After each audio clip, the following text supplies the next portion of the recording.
Welcome to the Bite Size Brilliance podcast. I'm your host, April Darley, and today we are going to talk about a topic that I rarely see out there in the wild, and it is the dark side of hope.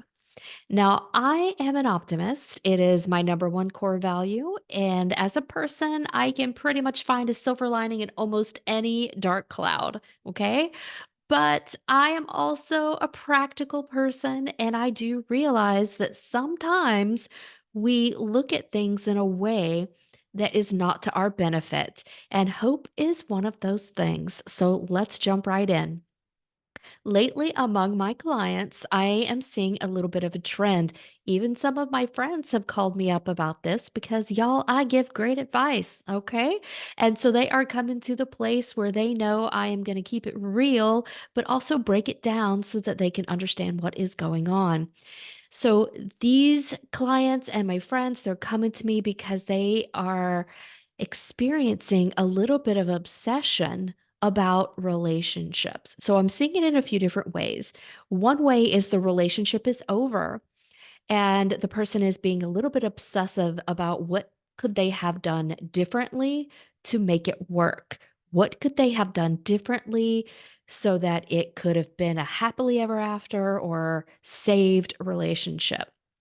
All right. The next situation is the relationship is actually failing, and the person is absolutely obsessed about holding on to that relationship no matter what.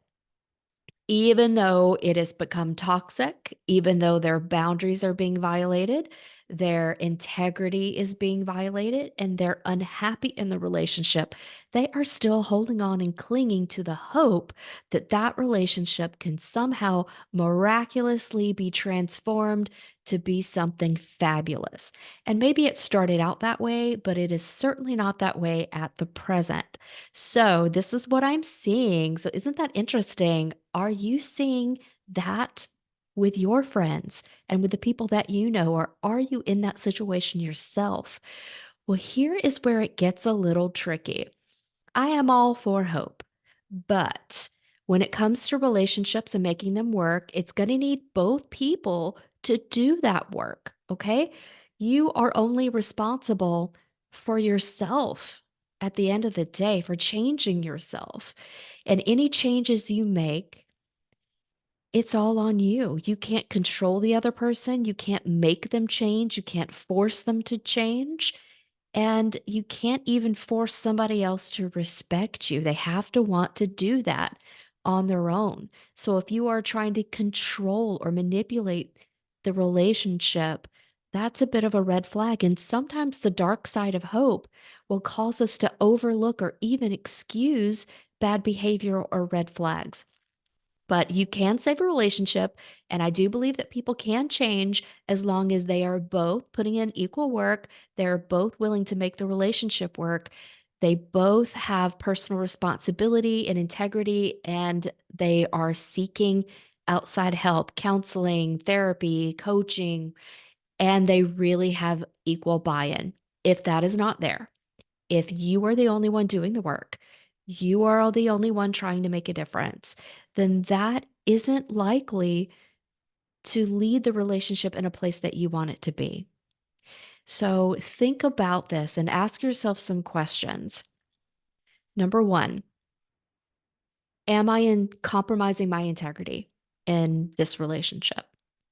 Am I allowing my boundaries to be violated? Or is the other person purposefully violating a boundary that they know I have? Think about the quality of your communication with you and your partner. Is there room for improvement there? Are both of you willing to improve that communication? And think about this relationship in a new way. So, there is an exercise that I do with some of my clients when they're in a sticky situation and they tend to have a hyper fixated focus or an obsessive focus. And the brain loves that, by the way, but where your focus goes, your energy will flow. And the more energy you're putting into an obsessive type situation, it does cause a lot of anxiety and stress in your brain and body. So, we're going to do a little mindset exercise and a little mindset trick to have your body detach a little bit so that your brain can think about the situation in a different way as if it were not your own. So, for example, if you heard two people at a coffee shop discussing a relationship that was like yours or identical to yours with all the details, what would you think about it? What advice, if they asked you, would you give to those people? Would you be listening to that story and thinking, girl, run, get as far away as you can? That is messed up. If that is the case, why aren't you doing it for your own relationship? So, doing this exercise can really help you to view your relationship with fresh eyes and help you to see or understand if you are excusing bad behavior, ignoring red flags, compromising your boundaries or your integrity. So think about that. Try that exercise. Let me know how that works. I'd love to hear from you. You can drop me an email at april@aprildarley.com.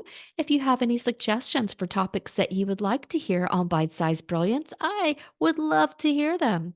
And thank you so much for joining me today and learning all about the dark side of hope. Until next time, my friends, goodbye.